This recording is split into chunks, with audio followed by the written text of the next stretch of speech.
Всем привет! Сегодняшняя тема урока посвящена приложению WhatsApp. WhatsApp – популярная бесплатная система мгновенного обмена текстовыми сообщениями для мобильных и иных платформ. Наверное, большинство уже пользуется данным приложением, но не все знают всех функций приложения. Итак, начнем с создания группы. Открываю приложение. Здесь мы просто нажимаем на кнопку в верхнем правом углу «Новая группа». И из списка контактов выбираем участников и нажимаем «Далее». Здесь пишем имя группы, например, пишу «Родственник» и нажимаю на кнопку «Создать».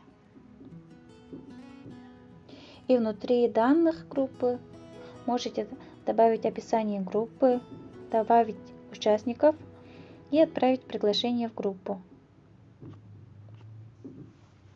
Далее учимся сохранять сообщения. Нажимаете и удерживаете сообщение, которое вы хотите добавить в избранное.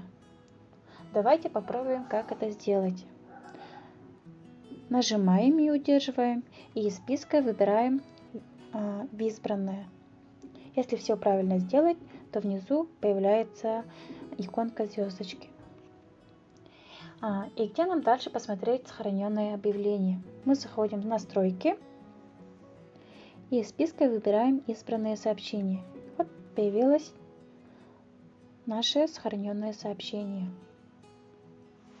Далее учимся удалить отправленное сообщение.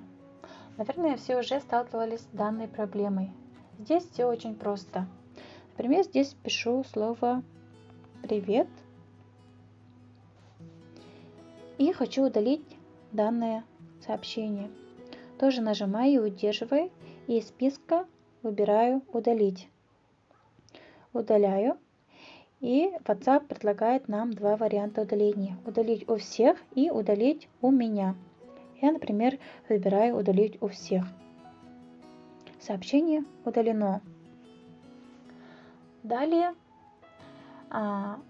учимся включать функции автосохранения фотографий.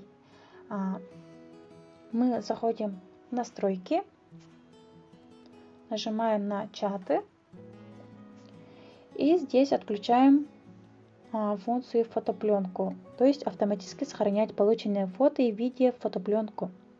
Отключаем. Все, теперь картинки уже не будут сохраняться у вас в галерее. Надеюсь, это видео было полезным и пригодится вам в дальнейшем. Всем удачи, всем пока!